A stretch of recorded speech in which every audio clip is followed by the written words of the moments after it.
After someone cheats in a relationship, everything can feel upside down, even the bedroom, which was once a place for love and safety.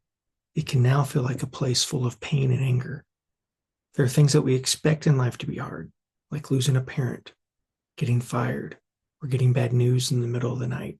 But being cheated on, that hits us differently.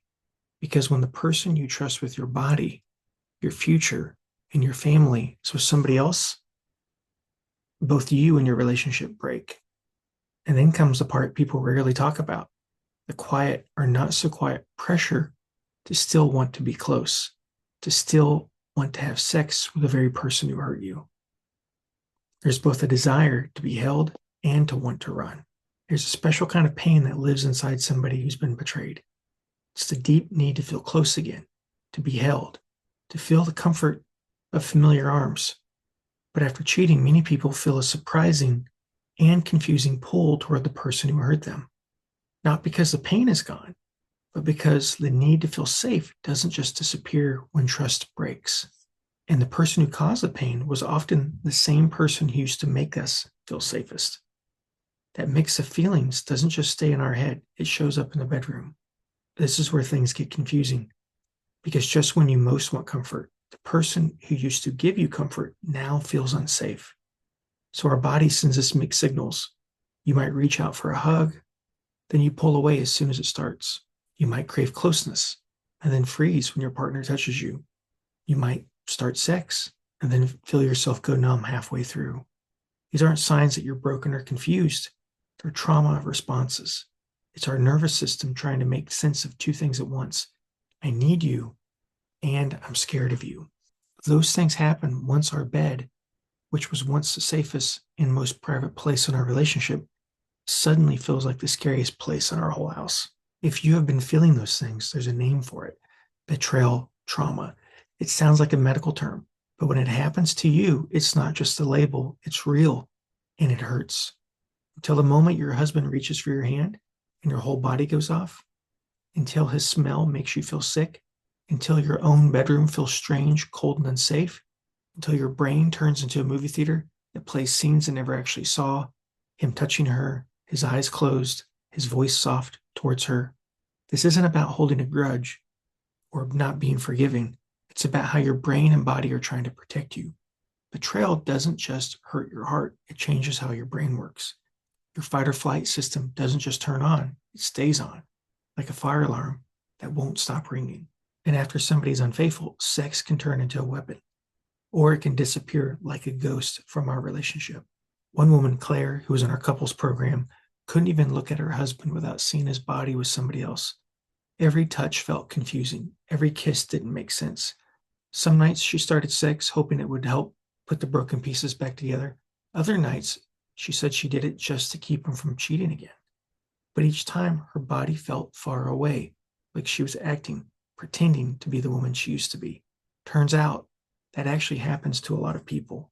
It's what happens when your body says yes because it's scared, not because it wants to. That happens when your heart feels locked away and sex becomes something you do to survive, not something that you enjoy. Psychologists call this an approach avoidance conflict. It means wanting to be close to somebody, but also being afraid, especially when the person who's supposed to make you feel safe is also the one who hurt you. This isn't about avoiding intimacy on purpose. It's about trying to survive. The person your partner cheated with doesn't have to be in the room to mess with your mind. They live in your thoughts and the way that you compare yourself and the scary stories your brain tells you late at night. Claire, she couldn't stop thinking about the other woman.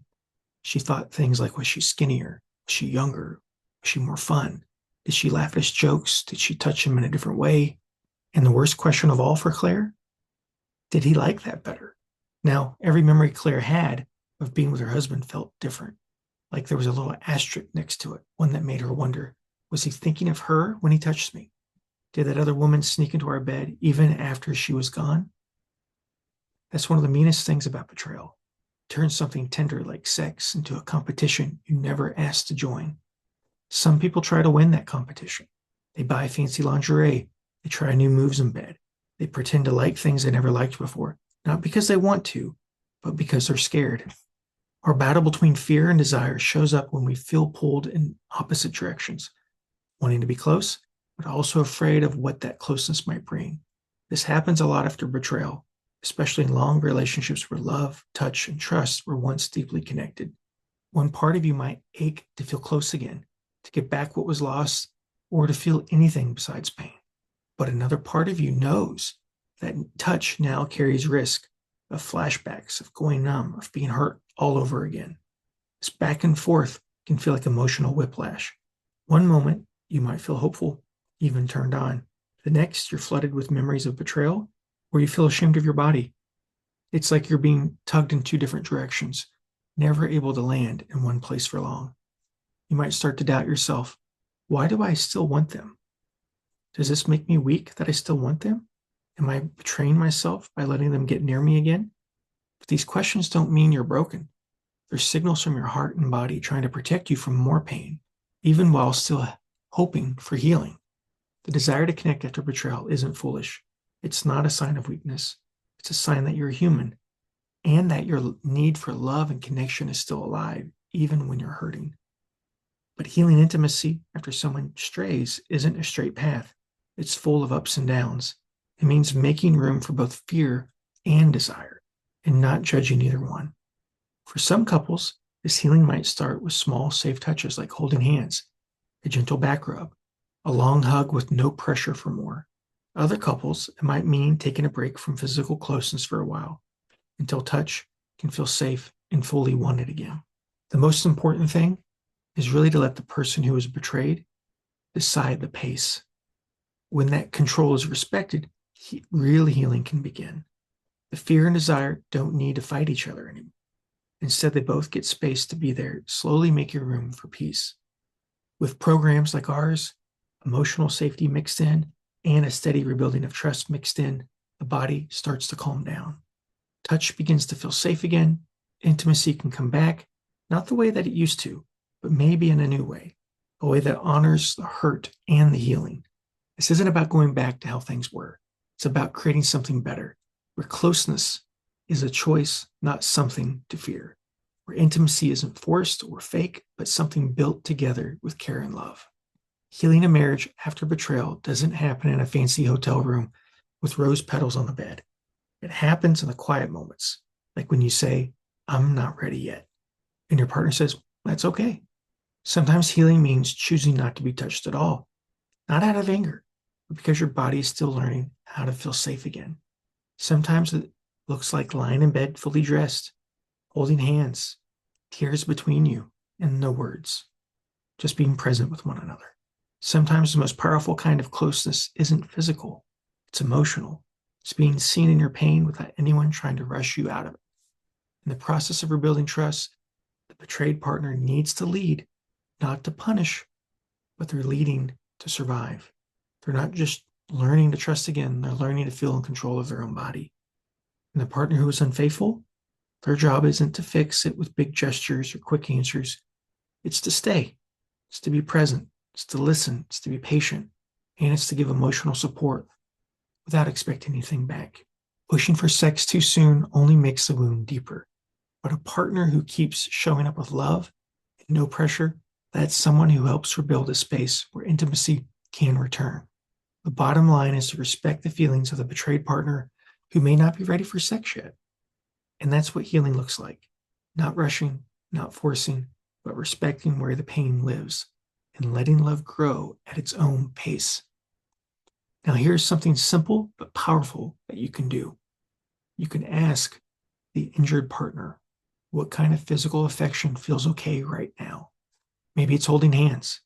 Maybe it's a quick hug before leaving the house. Maybe it's a back rub or just a gentle touch on the shoulder.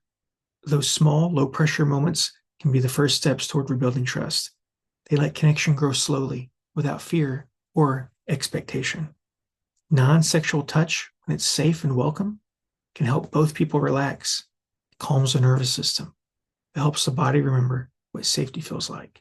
And that's not just good advice for couples.